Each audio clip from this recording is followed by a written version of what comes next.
र र रे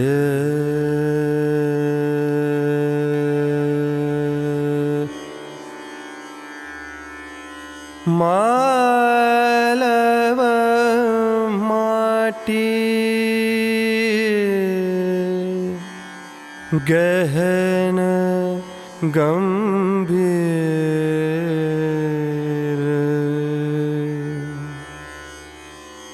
पग पग रोटी डग डग नीर नीर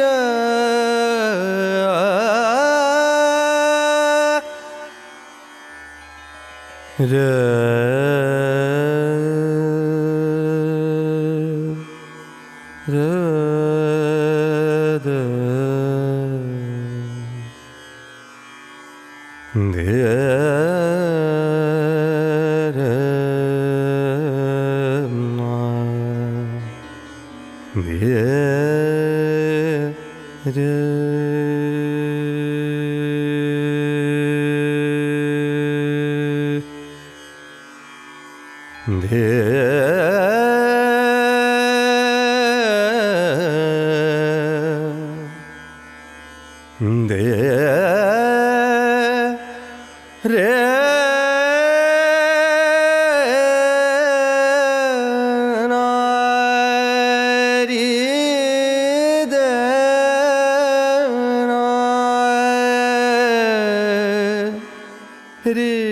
द विंध्य और सतपुड़ा की पर्वत श्रृंखला से घिरा मालवा का पठार अपनी समृद्धशाली परंपराओं से संपूर्ण भारत को हमेशा आह्लादित करता रहा है। उत्सव प्रियता यहाँ के जन जन में गहरे समाई है। मालवा भारतीय अस्मिता का प्रतीक है। अपने नाम और गुण सहित मालवा भारत के पश्चिम में पूरब तथा उत्तर से दक्षिण तक फैला हुआ है। पूरे भारत में मालवा हृदय स्थली के रूप में जाना जाता है, जहां हृदय का स्पंदन होता है। पूरे मालवा लोकांचल, राजस्थान, गुजरात और आसपास के इलाकों की पूरी सांस्कृतिक वैभव से जुड़ी हुई संस्कृति इसमें हमें देखने को मिलती है। भारतीय व्रत पर्व उत्सव की जो समृद्धशाली परंपरा है, उसमें मालवा का लोक पर्व संजा एक अत्यंत महत्वपूर्ण लोक पर्व है। इस पर्व की सबसे बड़ी विशेषता यह है कि यह प्रकृति और पर्यावरण के साथ मानव के रिश्तों को रेखांकित करने वाला उत्सव है। कुंवारी कन्याओं का त्योहार माना गया है कि अच्छा वर मिले, अच्छा घर मिले। संजा पर्व का विशुद्ध संबंध श्राद्ध पर्व से ही है। ओम सनंदनस्तव्यन्ताम, ओम सनंदनस्तव्यन्ताम। श्राद्ध पक्ष की और पितृपक्ष की जो ये परंपरा है, ये अनादिकाल से है। ओम सनकस्तव्यन्ताम। वो 16 दिन हमारे श्राद्ध कर्म के लिए प्रत्येक गृहस्थ के लिए निश्चित किए गए हैं। पूरा सामर्थ्य हमारी गृहस्थी को चलाने का पितरों के अधीन होता है, और लड़की पराई है तो वो पितरों के लिए क्या करेगी। तो ऐसा फिर एक विधान बनाया गया कि कन्याएं जो है अपने पूर्वजों के निमित्त अपनी मनोकामना बताएं, और कन्याओं को सबसे बढ़िया बात मन में सब कन्याओं के लगभग एक ही होती है कि अच्छा घर मिल जाए, अच्छा वर मिल जाए। उस वक्त गीत गाती हैं, संजा मनाती हैं, और संजा एक लोक परंपरा के रूप में पूरे मालव प्रदेश में छाई हुई है। संजा पर्व के ऐतिहासिक पहलू के कोई प्रामाणिक साक्ष्य नहीं मिलते हैं, लेकिन कथा, आख्यानों, किंवदंतियों आदि से ऐसा पता चलता है कि 12वीं शताब्दी के लगभग संजा की परंपरा शुरू हुई होगी।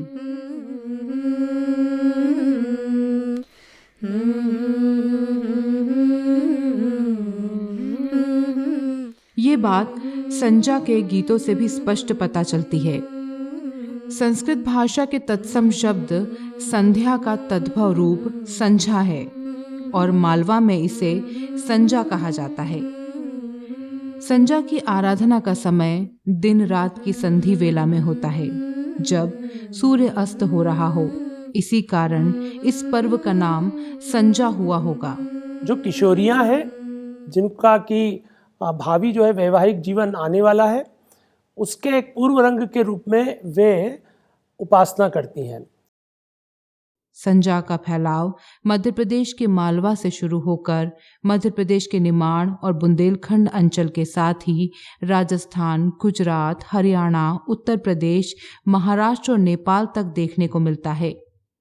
अलग अलग क्षेत्रों में इसे विभिन्न नामों से जाना जाता है, जैसे संजा, सांझी, संध्या, सैझा, संझुली, झांझुली, सांझ्या, संजा सोली, संजा फूली, सोहरा पर्व, संधि धुंदा, गुलाबाई, मामूलिया आदि। इस पर्व से जुड़े हुए जो आख्यान हैं, उन आख्यानों का संबंध सुदूर अतीत से आ रहे हमारे शिव पार्वती आख्यान से भी जोड़ा गया है। जो लोक पर्व की दृष्टि से यदि हम देखें तो जो एक महत्वपूर्ण गाथा है बगड़ावत गाथा, जो कि राजस्थान में न केवल तैयार की गई और बाद में यह पूरे पश्चिम और मध्य भारत में सुविस्तारित क्षेत्र में गई, तो वहाँ पर भी संजा एक स्त्री के रूप में हमें दिखाई देती है। संजा का अर्थ ही है सज्जा, श्रृंगार, सजावट। सांझी का अर्थ है कि वो फूलों से भी बनाई जाती है, वो गोबर से भी बनाई जाती है, वो सूखे रंगों से भी बनाई जाती है, वो पानी के नीचे दिखने वाली भी सांझी बनाई जाती है, पानी के ऊपर भी सांझी बनाई जाती है। वो अतीत, वर्तमान और भविष्य को रेखांकित करती हुई बनाई जाती है। संजा में जहाँ कला तत्वों का रंग सौंदर्य है, तो वहीं बाल सुलभ संस्कृति का संस्कारित जीवन भी दिखाई देता है। अपने मन की जो इच्छाएं हैं या मन की जो जिज्ञासाएं हैं या जो मन की कामनाएं हैं, वो गोबर से आकृति बना करके उकेरी जाती है।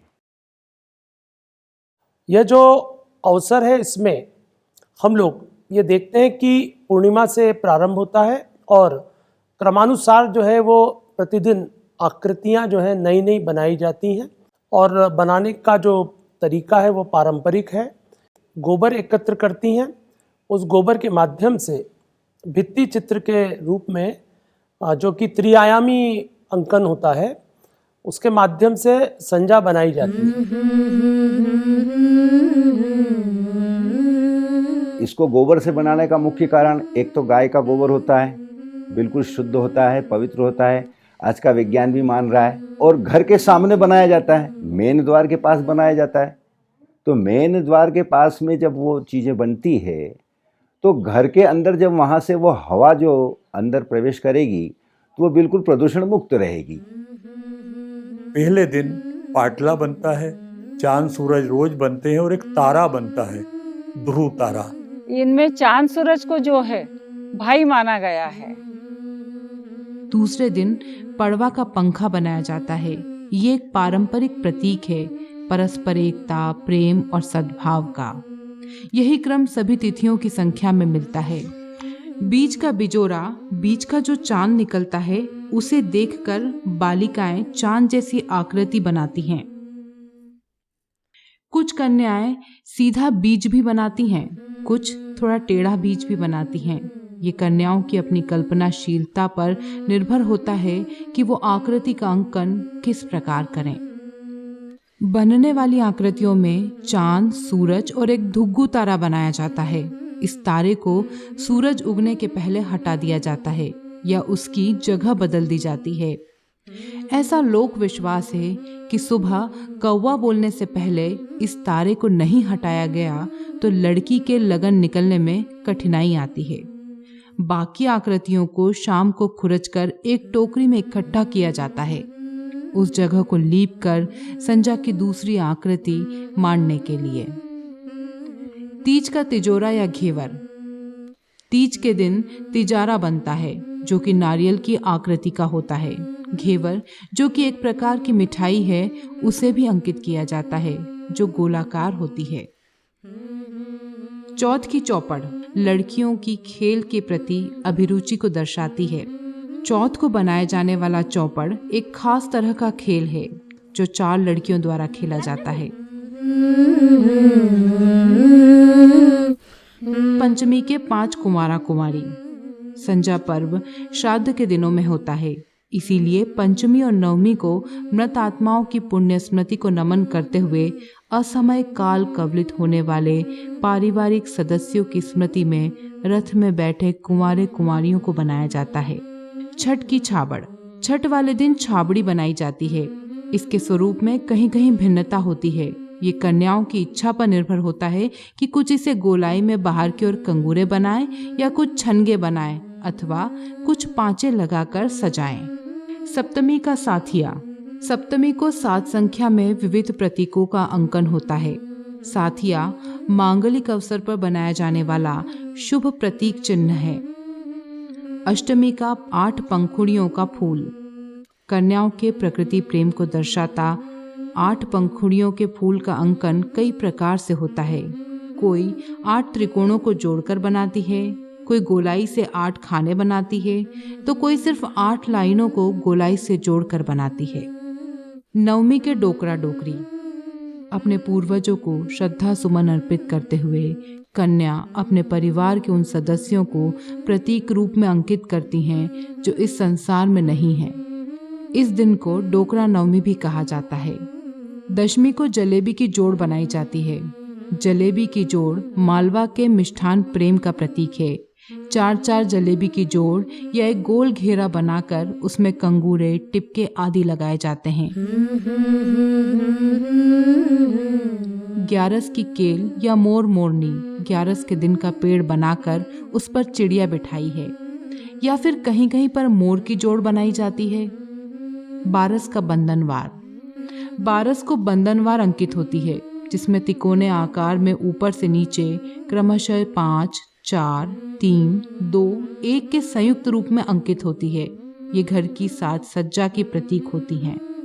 अंतिम दिन तक जाते जाते 12 से लेकर 12, 13, 14 और उसके बाद में अमावस्या के दिन तक जो किला कोट की आकृति बनाई जाती है, तब जाकर के यह पूरा पर्व संपन्नता को प्राप्त होता है।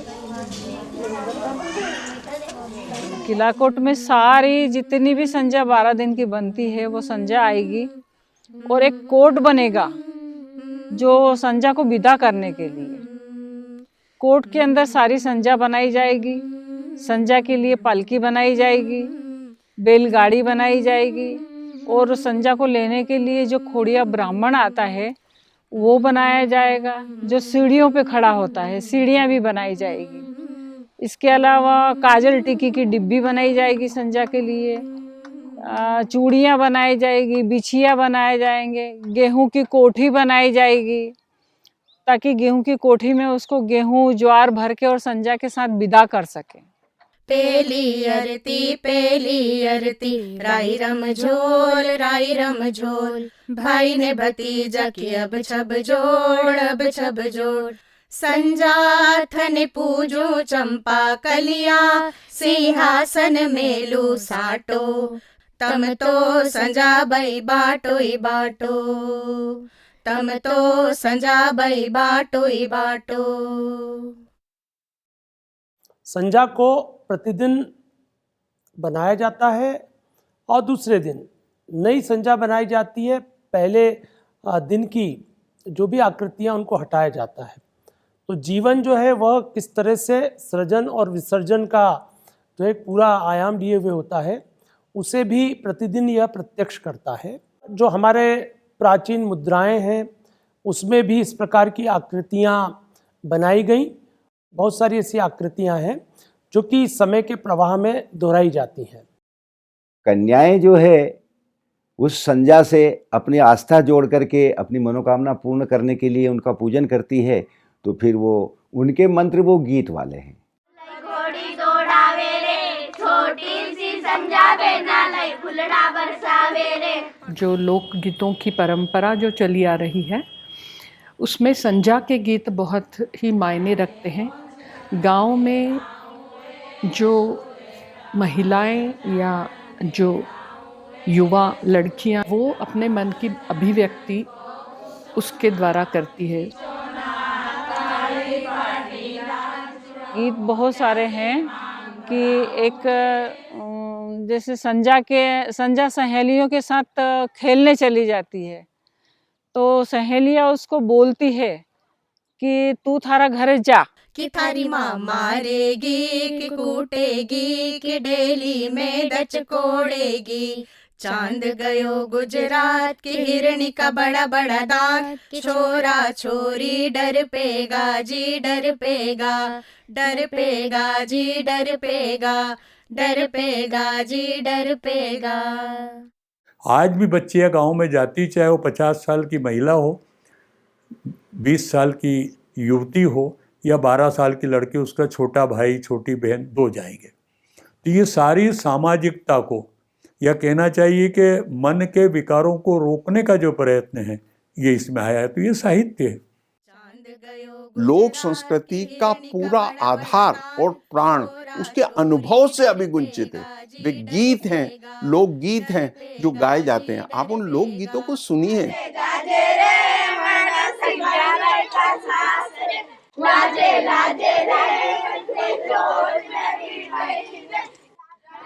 जो गहराई में इन धुनों को अपनाते हैं, हम लोग सुनते हैं, पूरे दिन वही गीत हमारे मस्तिष्क में छाए रहते हैं। इतना मीठा, सरल, दिल को छूने वाला ऐसा उसकी स्वरावली और उसके ताल रहते हैं। काजल टिकी लो भाई काजल टिकी लो, काजल टिकी लईने मारी संजाबाई के दो। संजाबाई को सासरो सांगानेर, पदम पधार्या गड़ी अजमेर। राम थारी चाकरी गुलाम थारो देश, छोड़ो था की चाकरी पधारो मारा देश, पधारो मारा देश, पधारो मारा देश। आज भी ये संस्कृति मूल्यों की स्थापना इसलिए जरूरी है कि इनमें हमारी लोक की आत्मा धड़कती है। संजा लोकोत्सव परंपरा की सर्वश्रेष्ठ अभिव्यक्ति है, जिसमें लोक गीत भी हैं, जिसमें उसकी पूरी भावनाओं के वे सारे स्वरूप है कि उसका विवाह होगा तो कैसा होगा। संजा तो मांगे हरियो भरियो गोबर, कहाँ से लऊ बई हरियो हरियो गोबर।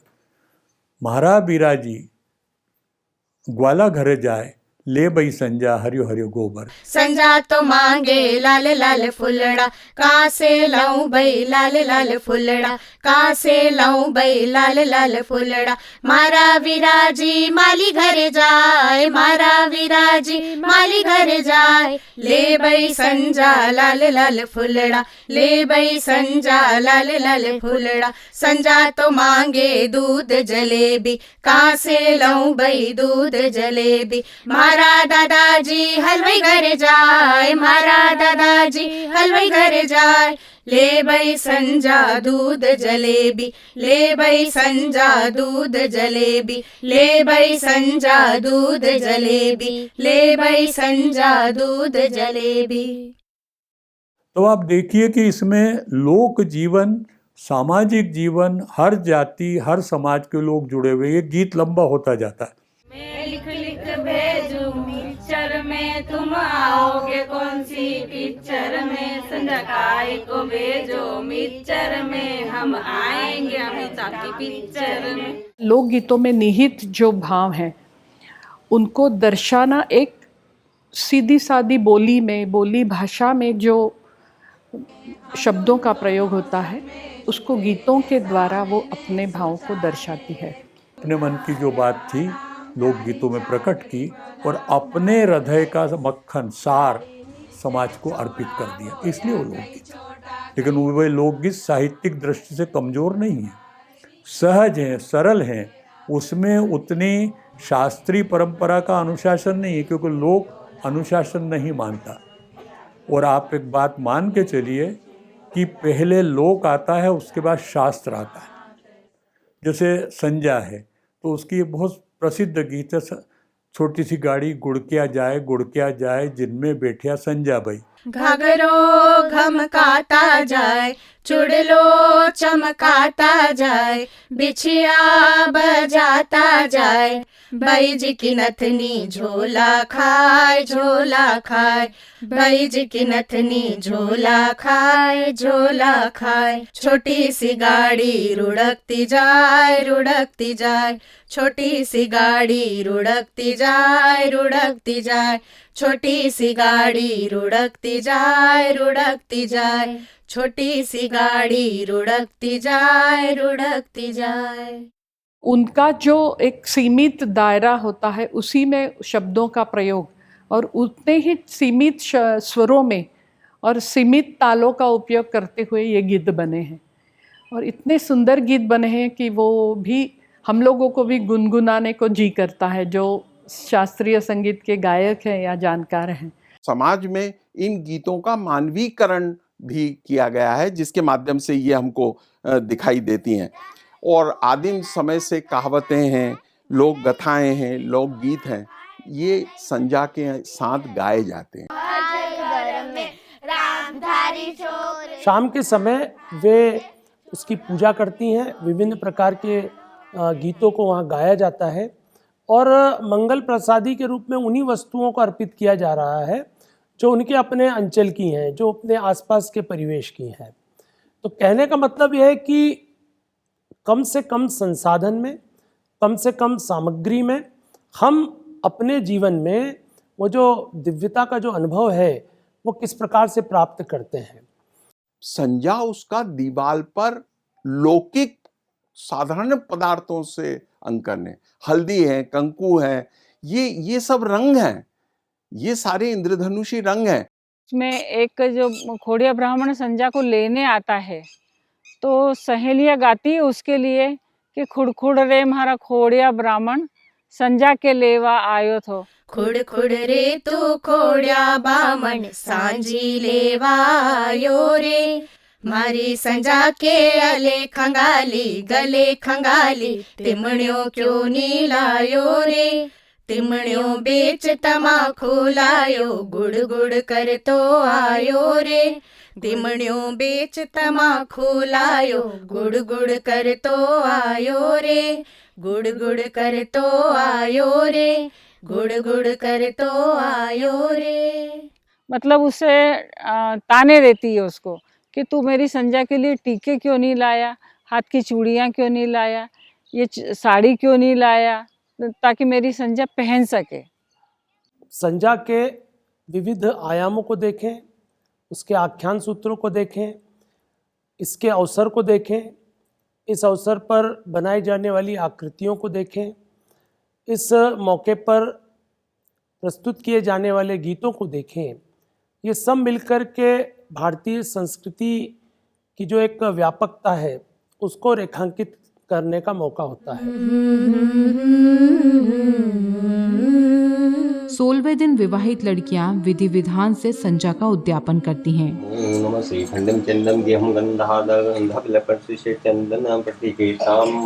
वे छोटी कुंवारी लड़कियों को छबड़ी, कटोरी या स्टील की प्लेट में श्रृंगार की वस्तुएं रखकर वितरित कर उद्यापन क्रिया को संपन्न करती हैं।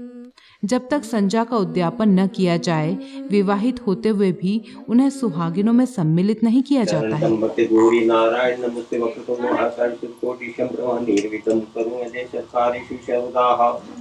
अगर परिवार में कन्या का जन्म होता है तो बचपन में ही उनकी माता छोटी बालिका के लिए संजा बना संस्कारों से सींचना प्रारंभ कर देती है।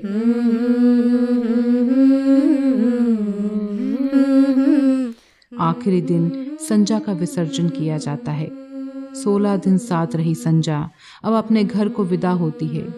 सभी लड़कियां अपनी सखी देवी संजा को भारी मन के साथ विदा करती हैं और अगले साल पुनः आने का निवेदन करती हैं। तम तो जाओ संजा बाई सासरिए,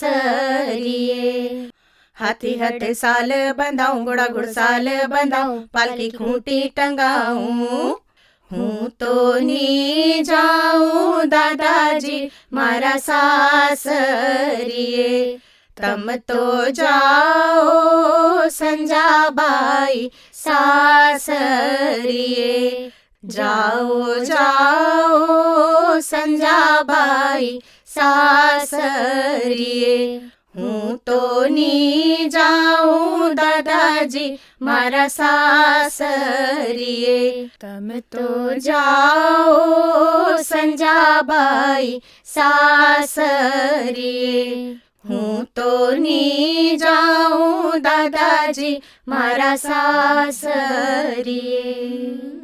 ये जो रिश्तों की कहानियां हैं, जो माँ से बेटी का दर्द है, वो इन गीतों में अभिव्यक्त होता है।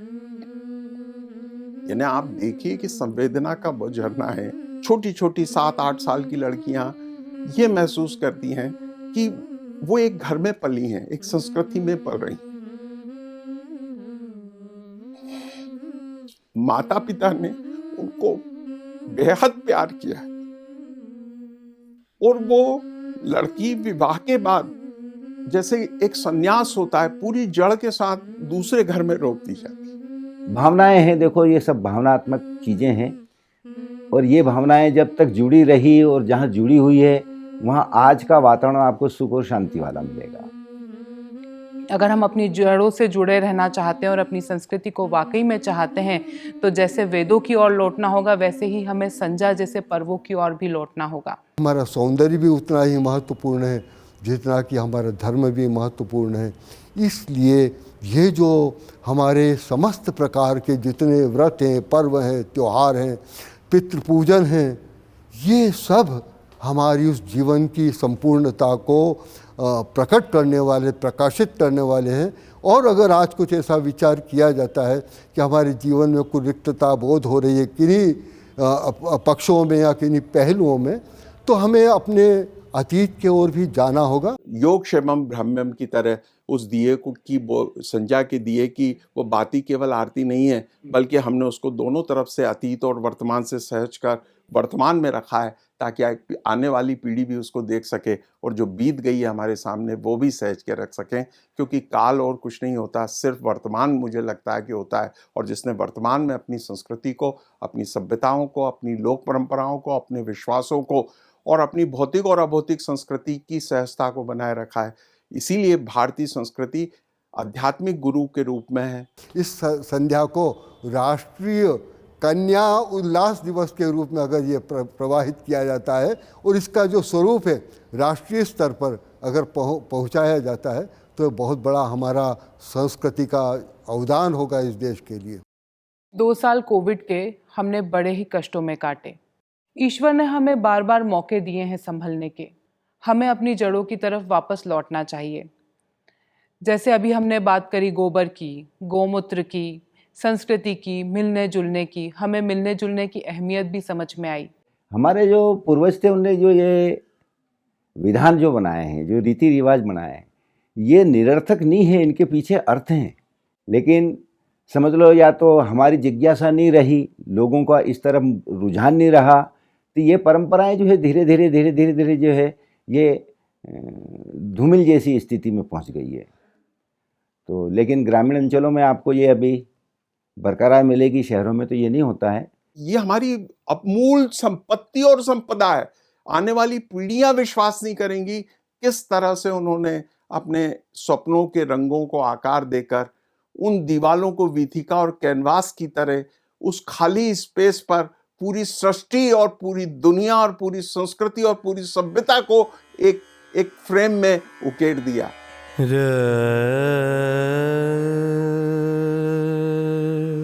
स्त्री ने परत दर परत छिपा कर रख दिए अपने भाव अपने ही भीतर।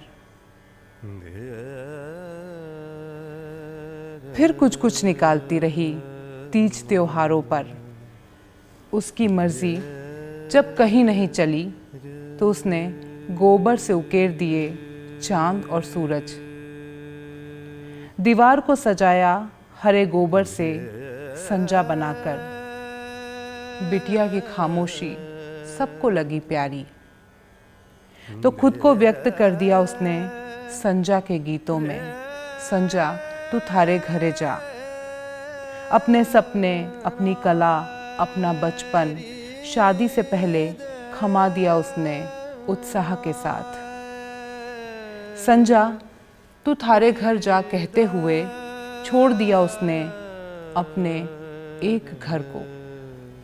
असल में उसने चांद गयो गुजरात कि हरिणी का बड़ा बड़ा दांत कहते हुए संजा को नहीं खुद को भी दूर छोड़ आई। संजा तू थारे घरे जा कि थारी बई मारेगी ने कूटेगी और डेली पे दचेकेगी कहते हुए अपनी लक्ष्मण रेखा को कर दिया हमेशा के लिए स्थिर।